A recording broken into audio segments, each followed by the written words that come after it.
Hello दोस्तों, स्वागत है आप सभी का आपके अपने YouTube channel government exam zone पे। हम लोग पढ़ रहे थे पेडागोजी यानी कि शिक्षा शास्त्र, एक सीरीज़ वाइज यानी कि सिलेबस के अनुसार। इसमें हम लोग ने कुछ टॉपिक पढ़ लिए थे। अब हम लोग चलते हैं अगले टॉपिक यानी कि जिसको बोलते हैं थिंकिंग यानी कि चिंता। चिंतन क्या है, सबसे पहले इस बारे में हम आपको थोड़ा सा ओरली बताएंगे। चिंतन वो है जो हमारी मानसिक क्रियाओं से संबंधित है, यानी कि जो हम अपने दिमाग में टेंशन लेते हैं, जिसके बारे में सोचते हैं। अभी तो सबसे पहले यही टेंशन हम आप स्टूडेंट के दिमाग में यही बनी है कि कैसे ना कैसे पीआरटी की वैकेंसी आए और उसमें कोशिश करके हमारी सिलेक्शन हो जाए, ज्वाइनिंग हो जाए।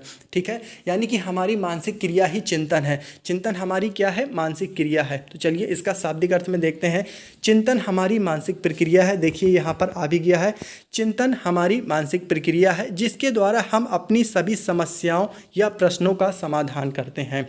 चिंतन हमारी मानसिक प्रक्रिया है जिसके द्वारा हम अपनी सभी प्रकार की समस्याओं या प्रश्नों का समाधान करते हैं। चिंतन कितने प्रकार की होती है? चिंतन दो प्रकार की होती है। पहला है अभिसारी चिंतन, जिसको बोलते हैं कन्वर्जेंट थिंकिंग। दूसरा है अपसारी चिंतन, इसको बोलते हैं डाइवर्जेंट थिंकिंग।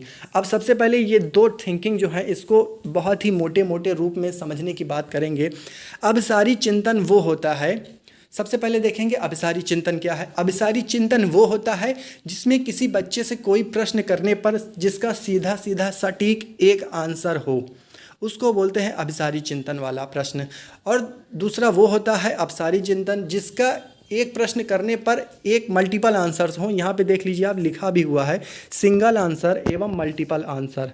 तो जिस प्रश्न का उत्तर एक हो उसको अभिसारी चिंतन वाला प्रश्न कहेंगे, या जिस प्रश्न का उत्तर एक या उससे अधिक हो या बहुत सारे हों, 3-4 हों, तो उसको अभिसारी चिंतन वाला कहेंगे।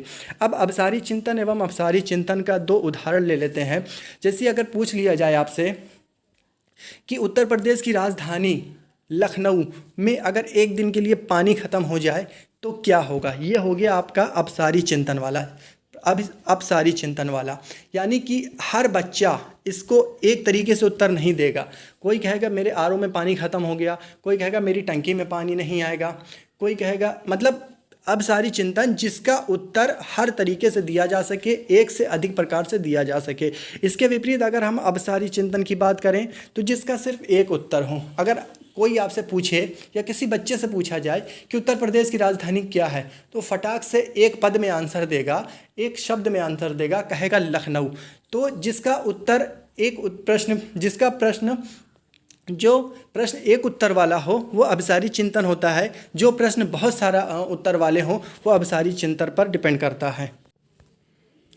अब देखते हैं सामाजिक सृजनात्मक बालक की विशेषता अथवा पहचान। अगर कोई व्यक्ति क्रिएटिव है, कोई बच्चा क्रिएटिव है अथवा सृजनात्मक है तो उसकी पहचान हम करेंगे।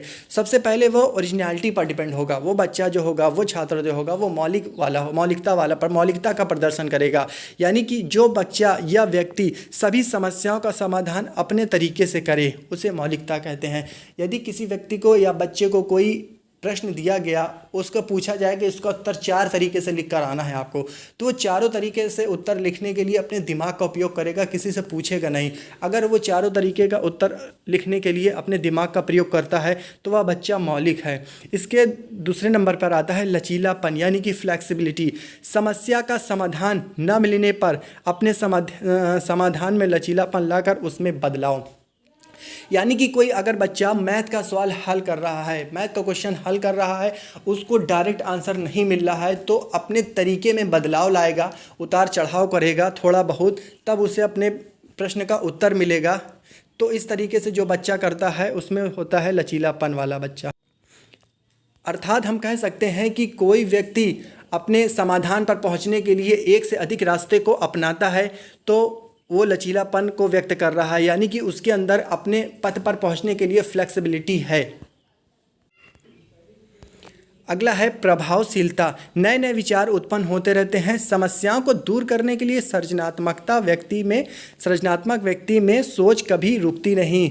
सृजनात्मक व्यक्ति की सबसे बड़ी पहचान ये है कि वो अपनी समस्याओं को हल करने के लिए विभिन्न प्रकार के तरीकों को सोचता रहता है, विभिन्न प्रकार के खोजों का निर्माण करता रहता है। ये उसकी प्रभावशीलता है, इफ़ेक्टिवनेस। सृजनात्मक चिंतन के आधार पर अब देख लेते हैं कि सृजनात्मक चिंतन का आधार क्या है। भाषा चिन्ह, प्रतीक यह सृजनात्मक चिंतन का आधार है। इसके बिना सृजनात्मक चिंतन नहीं होगा। सबसे पहली बात तो यह याद रखने की है कि भाषा, चिन्ह एवं प्रतीक, ये तीन चीज़ जो हैं, भाषा, चिन्ह एवं प्रतीक, ये सृजनात्मक चिंतन के आधार हैं। इसके बिना सृजनात्मक चिंतन नहीं होगा। इतनी बात आपको ध्यान रखनी है।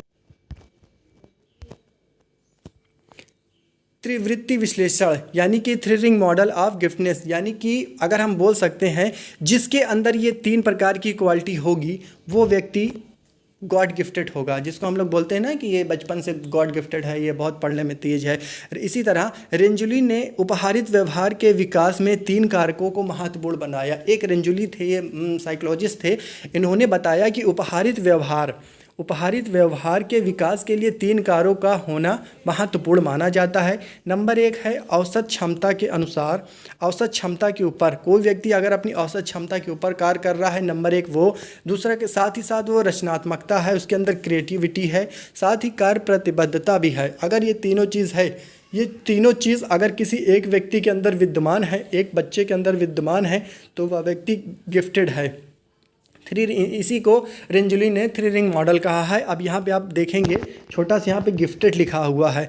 यहाँ पे है सबसे पहले अबव एवरेज एबिलिटी भी है, यहाँ पे टास्क कमिटमेंट भी है और क्रिएटिविटी भी है। जहाँ पर ये तीनों चीज़ मिल गई, यहाँ पर ये थ्री रिंग मॉडल का निर्माण हो गया। अर्थात जो क्वालिटी एक बच्चे के अंदर ये तीनों प्रकार की होगी, वही बच्चा गिफ्टेड कहलाएगा। तो दोस्तों आज की वीडियो में इतना ही। मिलते हैं आपसे नेक्स्ट वीडियो में नेक्स्ट टॉपिक के साथ। तब तक के लिए धन्यवाद।